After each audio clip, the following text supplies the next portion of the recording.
সোনা বাবাটা আজকে প্রসাদ খাবে, সেই আনন্দ উৎসবে সামিল ছিলাম আমরা সকলেই।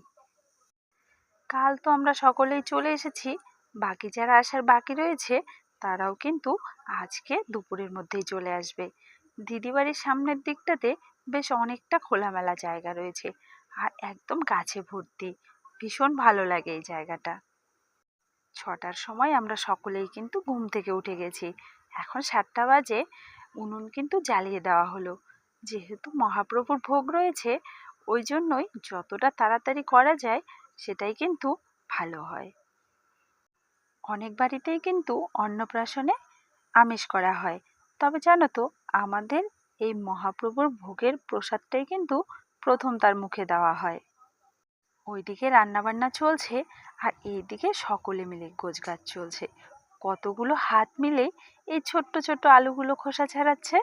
আসলে এই দেশি আলু দিয়ে হবে পনির তরকারি, ওই জন্যই কিন্তু এই আলুগুলো সেদ্ধ করা হয়েছে। তবে এটা ভীষণ সময় লাগছে।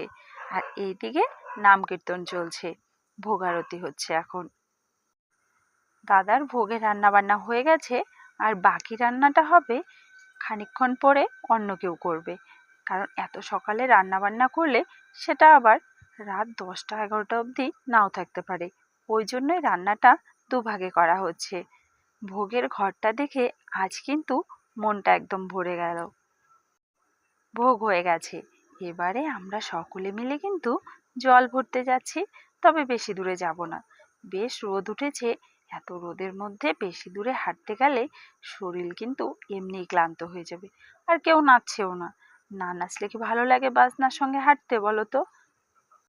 বাবাটাকেও কিন্তু এই রোদের মধ্যে করে নিয়ে আসা হয়েছে, কারণ আমরা সকলে আসবো, একা একা বাড়িতে রেখে আসবো, ওই জন্যই নিয়ে বেরিয়েছি।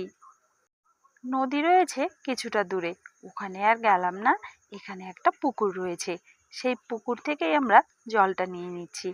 যদিও স্নান হয়ে গেছে ভাগ্নের, এখন শুধু গিয়ে একটু জলের ছিটে দেওয়া হবে।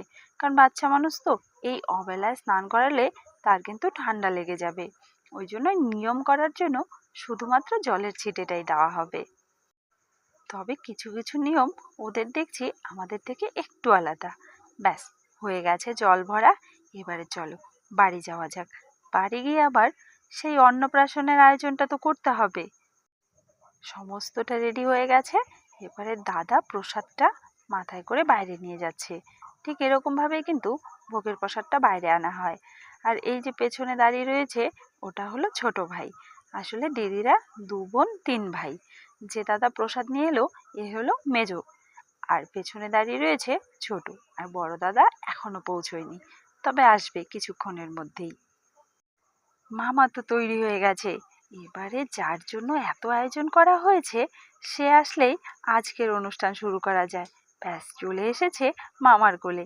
এবার সাজুগুজু কিছুটা বাকি রয়েছে, ওটা করে নিলেই কিন্তু সে প্রসাদ খাওয়ার জন্য একদম তৈরি। প্রসাদ খাচ্ছে মামার কোলে বসে, তবে খুব একটা ভালো লাগছে না মনে হয়, মুখ থেকে বের করে দিচ্ছে। তবে প্রথমবার তো, আস্তে আস্তে ঠিক ভালো লাগবে। তবে সে কিন্তু কাউকে জ্বালাচ্ছে না, একদম শান্তভাবে ভদ্র ছেলের মতো বসে রয়েছে। অনেকেই দেখেছি অন্নপ্রাশনের সময় ভীষণ কান্নাকাটি করে, তবে এই ছোট্ট বাবা কিন্তু একদম শান্তভাবে রয়েছে। এবারে দেখি কি তোলে, কলমটাই তুলে নিয়েছে। যাকে ভালো জিনিস তুলেছে, সকলে আশীর্বাদ করো সোনা বাবাটা যেন অনেক বড় হয়, খুব ভালো একজন মানুষ হয়। যাকে একটু আশীর্বাদ করে নিচ্ছি, একটু পায়েস মুখে দিয়ে দিলাম। এই নিয়মটা আমাদের নেই, তবে দিদিদের বাড়িতে রয়েছে। মুখ এঁটো করার পরে এইরকম ছাতা নিয়ে মামা আর ভাগ্নেকে ঘুরতে হবে 3 পাক। তারপরে দিদি এসে ঘরে নিয়ে যাবে, তাও আবার শাড়ির আঁচল দিয়ে ঢেকে। আমাদের অন্নপ্রাশন কিন্তু ঠিক এরকমটা ভাবেই করা হয়, তবে এর মধ্যে কিছুটা নিয়ম আলাদা রয়েছে ওদের। ব্যাস, হয়ে গেছে আজকের অনুষ্ঠান। এবারে রাতের জন্য বেলুন দিয়ে কিন্তু সাজানো হয়েছে। বাইরের গেটের সামনেটাও খুব সুন্দরভাবে সাজানো হয়েছে, আর ভাগ্নের বসার জন্য খুব সুন্দর একটা জায়গা করা হয়েছে। সন্ধে নাগাদ দাদা বাড়ি চলে গেছে, তবে আমরা আজকে আর গেলাম না। কালকে সকাল সকাল আমরাও কিন্তু বাড়ি চলে যাব। পৌঁছে গেছি আজকের অনুষ্ঠানের শেষ পর্যায়ে। কেমন লাগলো আজকের এই ভিডিওটি কমেন্টে জানাইও। যদি ভালো লাগে লাইক করে দিও।